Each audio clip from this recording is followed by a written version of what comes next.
17 के पहले यही बीमारी थी यूपी के अंदर। एक तो शासन की योजना का लाभ सीधे किसान को नहीं मिलता था, इसका लाभ बिचौलिया लेते थे। आज हम सीधे पैसा किसान के खाते में डाल रहे हैं, किसान को उपलब्ध करवा रहे हैं, और इसलिए इस दिशा में हम लोगों को नए प्रयास को आगे बढ़ाने की आवश्यकता है। एमएसपी हम सीधे अब डीबीटी के माध्यम से अन्नदाता किसान के खाते में डाल रहे हैं। यूपी ने इस दिशा में जो प्रयास प्रारंभ किए हैं, मुझे लगता है कि हमें एक्सपोर्ट की दिशा में आज देश के अंदर यूपी ने खाद्यान्न के लक्ष्य को बेहतरीन दिशा में आगे बढ़ाया है। यानी अगर कृषि योग्य भूमि देश के अंदर देखेंगे तो यूपी के पास भारत की आबादी का 17% यूपी में निवास करता है, लेकिन कृषि योग्य भूमि मात्र 11% है। लेकिन खाद्यान्न उत्पादन यूपी के अंदर हमारा अन्नदाता किसान भारत के कुल खाद्यान्न उत्पादन का 21% से अधिक उत्पादन अकेले यूपी कर रहा है, उत्तर प्रदेश कर रहा है। और ये 21% जो अन्नदाता किसान पैदा कर रहा है, इसको वैल्यू एडिशन के साथ जोड़ना, जो खाद्यान्न पैदा हो रहा है, इस खाद्यान्न को एक्सपोर्ट के योग्य बनाना। ग्लोबल मार्केट की डिमांड क्या है, कैसे क्या क्वालिटी चाहिए, स्वाभाविक रूप से फर्टिलाइजर, केमिकल, पेस्टिसाइड की मात्रा न्यूनतम हो, उसको न्यूनतम करने की दिशा में नेचुरल फार्मिंग एक नया विकल्प आपके सामने है। जिन किसानों ने किया है अच्छी प्रोग्रेस की, लागत कम हुई है उनकी, 12 से 15 हजार की बचत पर एकड़ में हुई है, उस दिशा में हमें प्रयास करना होगा। तकनीक कैसे इसमें आगे एक बड़ी भूमिका का निर्वहन कर सकती है, हमने इस बार देखा है। डीएसआर पद्धति से धान पैदा करने वाले किसानों ने 2.5 गुना अधिक मुनाफा कमाया है, अधिक पैदावार उनके खेतों में हुई है।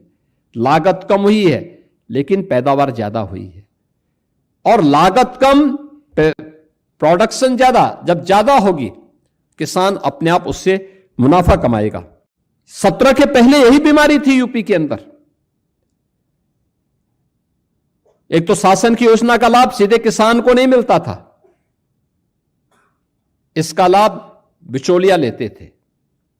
आज हम सीधे पैसा किसान के खाते में डाल रहे हैं, किसान को उपलब्ध करवा रहे हैं, और इसलिए इस दिशा में हम लोगों को नए प्रयास को आगे बढ़ाने की आवश्यकता है।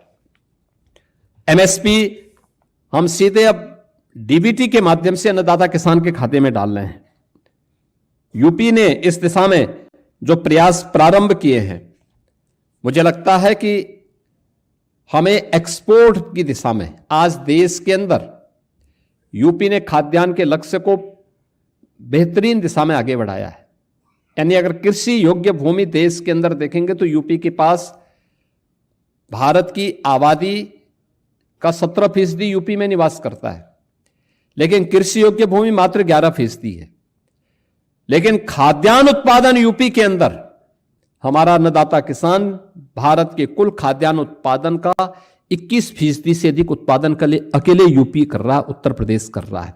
और ये 21% जो अन्नदाता किसान पैदा कर रहा है, इसको वैल्यू एडिशन के साथ जोड़ना, जो खाद्यान्न पैदा हो रहा है, इस खाद्यान्न को एक्सपोर्ट के योग्य बनाना।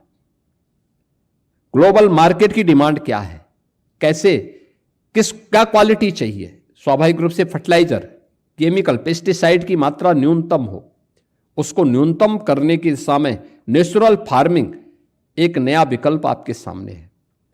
जिन किसानों ने किया है अच्छी प्रोग्रेस की, लागत कम हुई है उनकी, 12 से 15 हजार की बचत पर एकड़ में हुई है, उस दिशा में हमें प्रयास करना होगा। तकनीक कैसे इसमें आगे एक बड़ी भूमिका का निर्वहन कर सकती है, हमने इस बार देखा है। डीएसआर पद्धति से धान पैदा करने वाले किसानों ने 2.5 गुना अधिक मुनाफा कमाया है, अधिक पैदावार उनके खेतों में हुई है।